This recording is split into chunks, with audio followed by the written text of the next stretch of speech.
Thank you, Sophie. I'm Rosa Caputo. I'm the CEO and founder of KeyData Associates. We're really pleased today to be putting on this event, a seminar on identity controls pertaining to ransomware.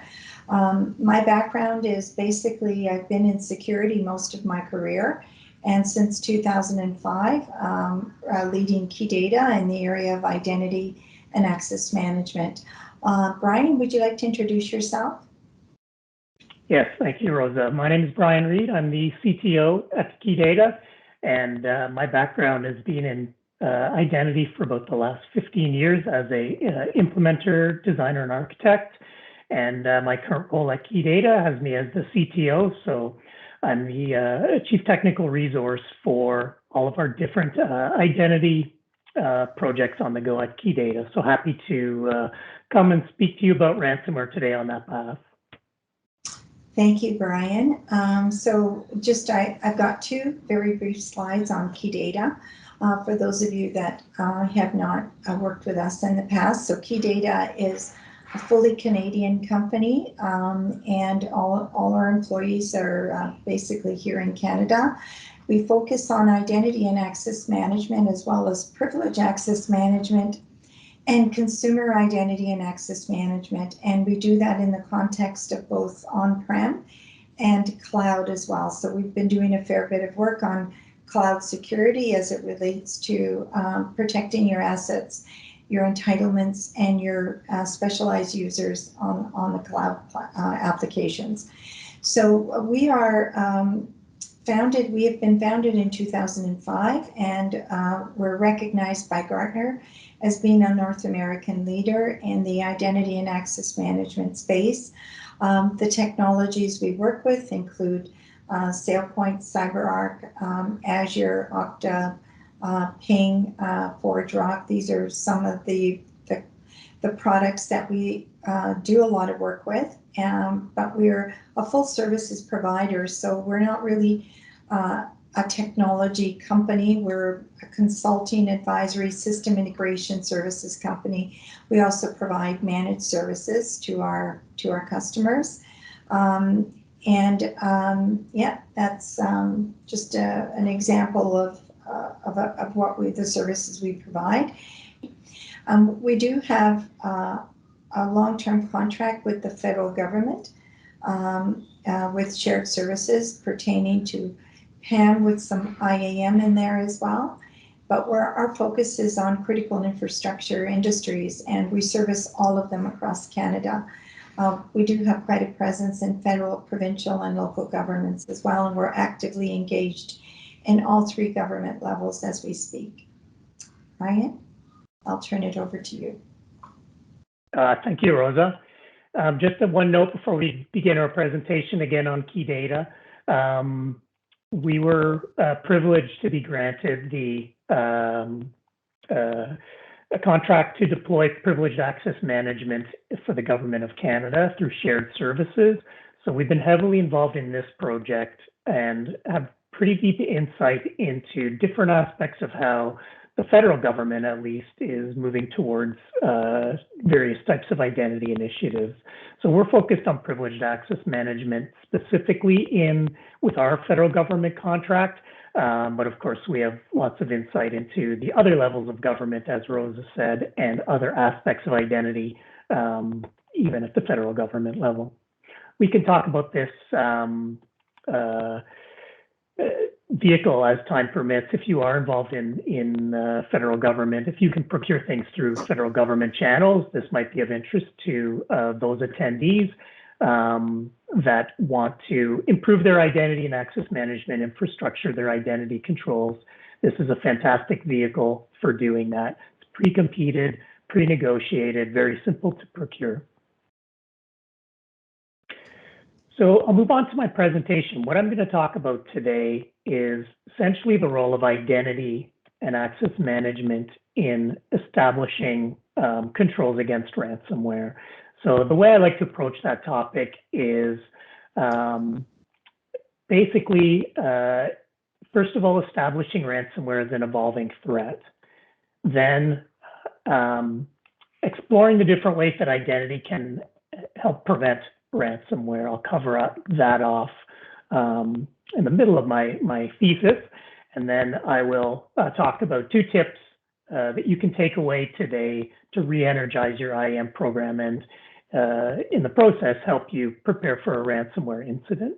So my challenge will be doing that in 20 minutes, but I'll accept that challenge. I might have to go a little bit quickly through some of the slides, but I'll try and touch on all the salient points. And please, if you have any questions after the fact, we'll have some time to ask them during this seminar, or you can take them offline and we can answer them directly if you reach out to us at the end.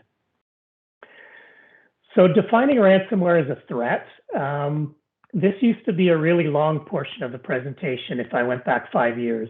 Right now, it's a fairly short portion of the presentation. I'd like to think that everybody on this call understands the threat of ransomware. It's everywhere. It's in every news article on IT security. It's in every security checklist. I don't think I have to dwell on the fact that ransomware is dangerous. Of interest to this group, it's interesting to note that Sophos did a study of government entities and ransomware, and we can come up with some really scary statistics like 40% of all central governments are impacted, 34% of all local governments are impacted.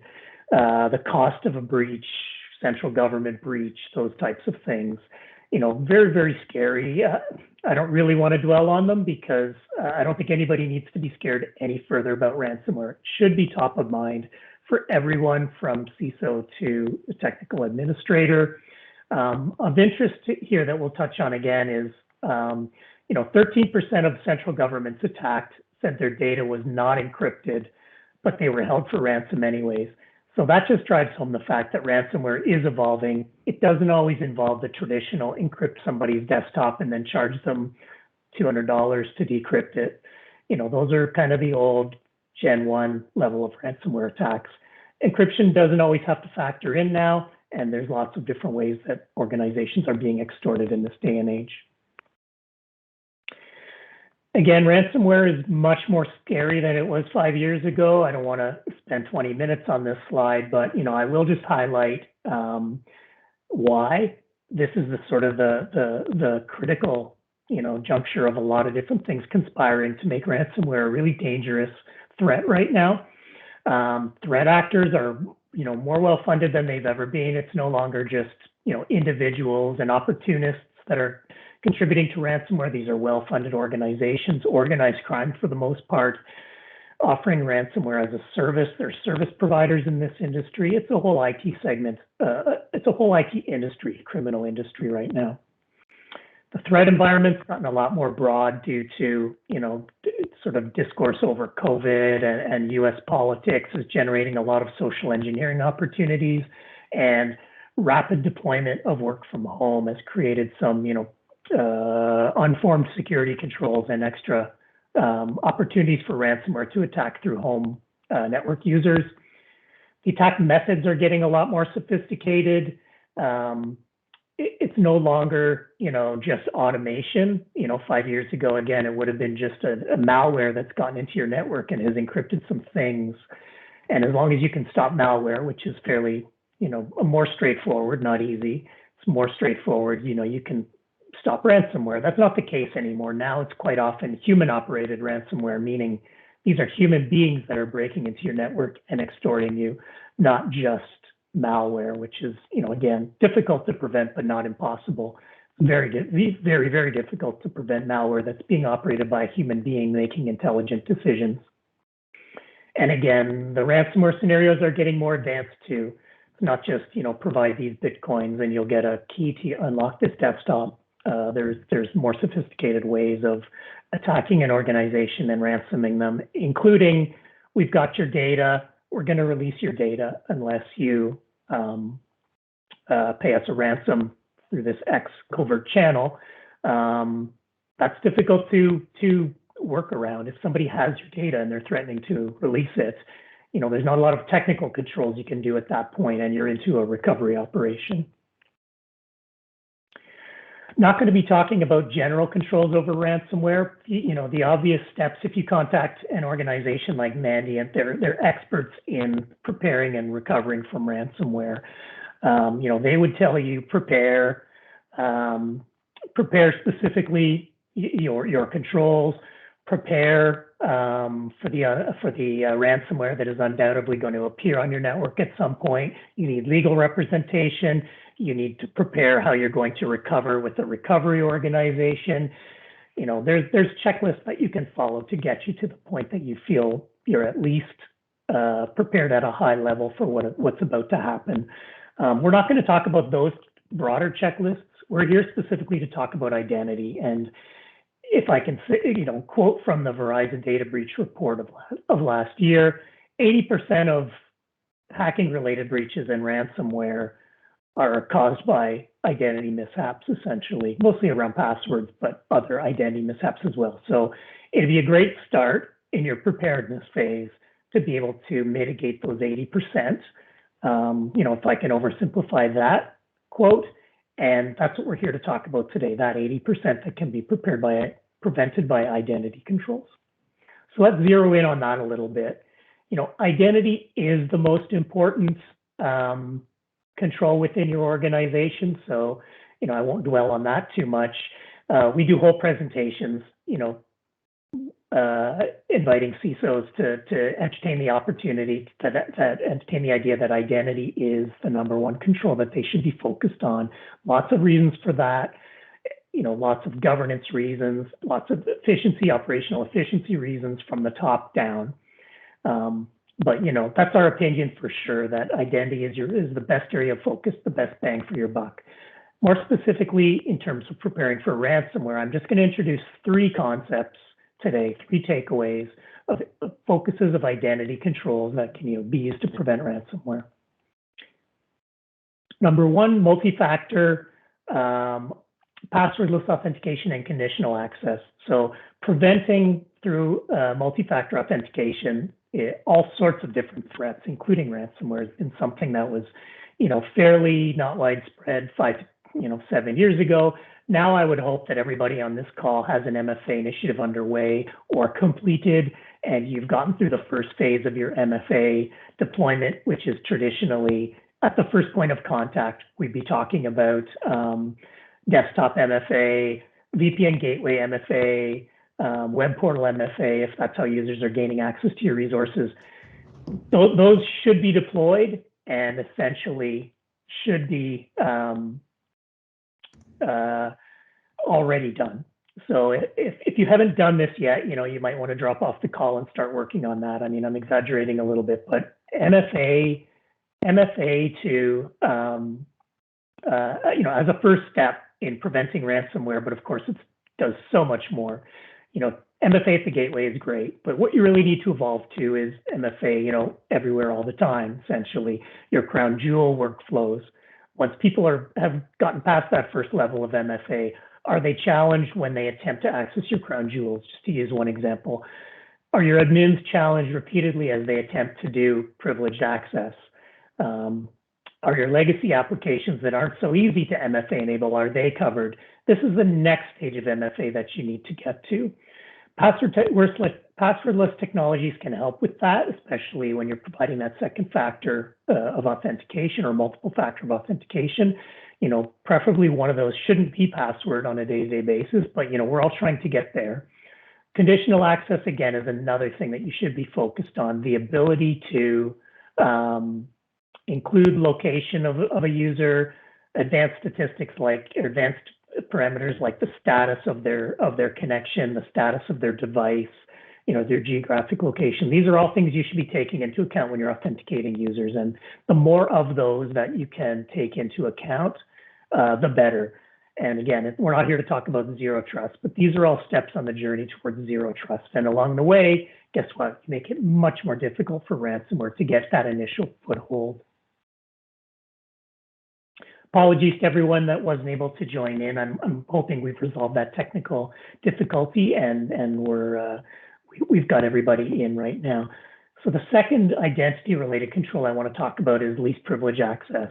You know, making sure that people have the minimal amount of permissions to do their job at that time. And easy for me to say, very difficult to do, but the best first step in doing that is understanding what people are required to do their job, and then putting in governance controls to make sure that when people are onboarded, when they change teams, which is even harder, when they leave the organization, those entitlements are granted and revoked. That's a large part of your identity and access management program, I would hope. And that's one of the keys to, implementing least privilege is, if there's, anything you can take away from this particular slide, it's you need to have onboarding, offboarding, lifecycle management, great automated lifecycle management processes in place at the highest levels, and then trickling down to the way that your users are working. And that goes a long way to preventing ransomware. Just to tie it back to our topic of today, if users do not have excessive privileges, and we'll be talking about, highly privileged accounts in a minute, it really goes a long way to containing what ransomware can access by default. And, that's a good segue into privileged accounts as a control for ransomware. So getting a handle on your privileged access workflows is huge in preventing the spread of ransomware. So, at some point, ransomware is going to gain access into or an attacker, not even ransomware, but an attacker is going to gain access, a foothold into your organization. I don't think anyone would dispute that. It's virtually impossible to prevent an attacker from gaining access in some way, shape, or form to some resource within your organization. But, even once that's happened, the battle, is not lost. If you can prevent the attack from spreading at that point, detect it, and then attempt the attack from spreading at that point, you've won the war, so to speak.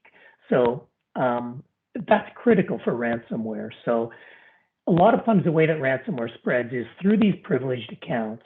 So if you can, number one, limit your regular folks to least privilege, then they shouldn't have a lot of privileged accounts required unless it's necessary to do their job. And if it is necessary for them to do their job, especially if they're an administrator and they have lots of privileged administration, you should be working on securing those workflows for them, doing things like putting MFA on those workflows, like we talked earlier, using a privileged access management tool to do things like just-in-time access. And, again, if there's one concept that I want to leave from your attempts to secure your privileged workflows and prevent ransomware in that respect, it's, everybody's moving towards just-in-time allocation of privilege entitlements. Takes a lot of different forms depending on the technology. Cloud has it kind of built in. Legacy technologies, that wasn't on the radar when those technologies were deployed. You're going to have to retrofit those. But one way or another, you need to get your privileged access workflows and your entitlements being granted sort of more of a just-in-time mechanism. Why should I have access to do all the crown jewels if I only need them once a month to run a backup or troubleshoot some issue? That's essentially where we need to get to as an IT organization. So I covered three, out of all the different identity controls, I cherry-picked three that really go a long way to preventing ransomware. But, of more, and we went through those quite quickly, of more importance, in my opinion, is what are some of the things you can do today to resolve some of these gaps that you might have with some of the, beautiful end state things that I was just talking about. If you're not there yet, which none of us are, what can you do today to start the maturation program of your identity program? So, from a strategic perspective, we recommend, two key initiatives: a gap assessment and roadmap of your identity and access management controls, and a gap assessment and roadmap of your privileged access management controls. Or one driving the other, or two separate initiatives. But one way or another, you need to address what your regular users are doing, what your privileged users, your admins, are doing, and figure out where the gaps are in terms of, some of the great end state concepts I mentioned a little bit earlier, where you need to get to do things like not only preventing ransomware, but preventing other advanced persistent threats as well. And, the workflow that I would follow at a very high level is, you need to engage your stakeholders, document, what they're doing today, all the folks within your organization. You need to develop a good end state where realistically you can expect to get to in 1, 3, and 5 years. and then develop a roadmap to get there. These are fundamental things that you would do for any assessment program, but it needs to be laser focused on identity and PAM. And without launching into, a big KeyData sales pitch, as Rosa mentioned earlier, we do this every day. We do probably this exercise more than anybody in Canada. If you're looking for advice, if you're looking for scoping questions, please reach out to us. And, we can talk to you about what we would do. But again, as long as you're doing this internally through your favorite partner, this is just a critical thing that you need to get on your roadmap for next year if you don't have a good understanding of where these gaps lie right now. Second recommendation that I can give you would be more of a tactical, cleanup operation. Essentially, we would call this a PAM risk remediation service, and it's essentially having a look at your network, scanning it for excessive privileges. This is a really nuts and bolts tactical cleanup initiative at this point, identifying unnecessary accounts, overprivileged accounts, that type of thing. Not necessarily the workflows that led to those, that's more of an assessment, just a cleanup operation in that respect. And, we find a tremendous number of gaps and misconfigured systems when we go through this type of an operation. And hopefully you're not recovering from ransomware right now, but this is something that you would do as recommended by your ransomware recovery organization to clean up after an incident. But of course, best time to do this is before an incident takes place. So again, we have some ideas about how to scope this and how you deploy it. I'm not going to give a big sales pitch today, but we feel pretty strongly, and we've been doing this for, again, federal government primarily, but also provincial and municipal for the last few years. And I can't think of anybody who would have done more of these types of engagements within the scope that I just mentioned. So that was a whirlwind. We've only got a few minutes left for questions, but we might linger just a few minutes longer because I know some of you were unable to get into the call at the appropriate time. So hopefully, these presentation is available on request. So please reach out to myself or Rosa, and you can have a look at some of the salient points of the presentation. But if you are interested, I'd invite you to just reach out and with some questions, reach out with some comments, or set up a meeting with us, and we can go through some of the things that we've been doing, in detail to help organizations prevent ransomware, and specifically what we've been doing at the federal level to help them with some of their identity engagements. So Rosa and Sophie, back to you to lead the way with any questions and answers you may have, or questions you might have. Okay, perfect. Thank you, Brian, and for leaving a couple minutes at the end. Does anyone have any question? Okay, so Brian, I have a question for you that someone had submitted earlier. What are some of the challenges you've seen in preventing ransomware in the government?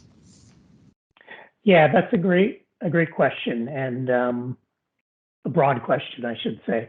So it all depends on what level of not even so much what level of government you're at, more about what your unique organization is setting out to what the mission statement and size of your organization is. Could be anything from the largest federal governments, which we're working in, upwards of 20,000 employees, to, again, federal agencies, some of them that we're working with that are, quite small and need a more economical smaller solution set. So some of the challenges that we've come across are things like siloed responsibilities. So organizations are very well defined, sometimes outsourced to other levels of government, and working through that labyrinth of different silos to get your security controls enabled. It's all about getting buy-in and executive sponsorship. These are critical for government, public sector initiatives, in my opinion. Some of the other challenges, legacy systems. A lot of our public sector clients have pre-existing systems, and most of them aren't just born in the cloud like some of our high-tech customers. And they have a lot of legacy systems. Yes, mainframe. Yes, so older technologies. So taking those into account in the prevention of ransomware and in identity controls is a challenge. Third point would be sort of shadow IT. That's another one that always pops up. A lot of times, through no fault of their own, some public sector organizations engage directly, outside of the approved channels because it's just too difficult to do sometimes. So we do see a lot of shadow IT, a lot of IT staffers that are doing things, in the most expedient way, and that creates a lot of, holes for ransomware. So preventing these things, again, I'll tie back to the two recommendations that I made, some sort of a strategic gap assessment, and then more of a tactical cleanup operation, whichever level you're at. Thanks, Rosa, for that question. We actually do have one question from Dan Dwyer. Brian, can you paraphrase password versus biometrics? Passwordless or password? Sorry, you just glitched out there for a second, Sophie. Passphrase, password, or biometrics? Which one, or all of the above? Oh. Thanks, Dan. Thanks for submitting that question too, Dan. Multi-factor authentication. This is a hot topic of debate. What are the best forms of authentication? Password, I think we can all agree is a necessary but weak form of authentication. It's prone to all of the issues that are in the news right now in terms of management on the user side is difficult. Lots of technologies exist for breaking down passwords. So, but again, people like to dismiss them, but they are necessary in many cases. Passwordless, usually relies on, PKI and passphrase, some sort of physical key and passphrase. Which would be my and most industry leaders' preferred form of authentication, some sort of two-factor centered around that. Biometrics is also a great form of strong authentication and can replace passwords in many cases. But some industry people feel that biometrics, because that can be stolen and it's difficult to revoke, is not as strong as sort of a physical key type. Simple physical key type authentication. So biometrics might be better as a second factor of authentication or an authorization technology, not as your primary form of authentication. And really that is a hotly debated topic. But so some food for thought, Dan. I don't think I answered your question, but I gave you my opinion and some food for thought as well. Thanks for the question, Dan. So I think we're all good then. Thank you all for participating and feel free to reach out if we can be of any help. We wish you all a good day. Thank you for participating in the session on ransomware.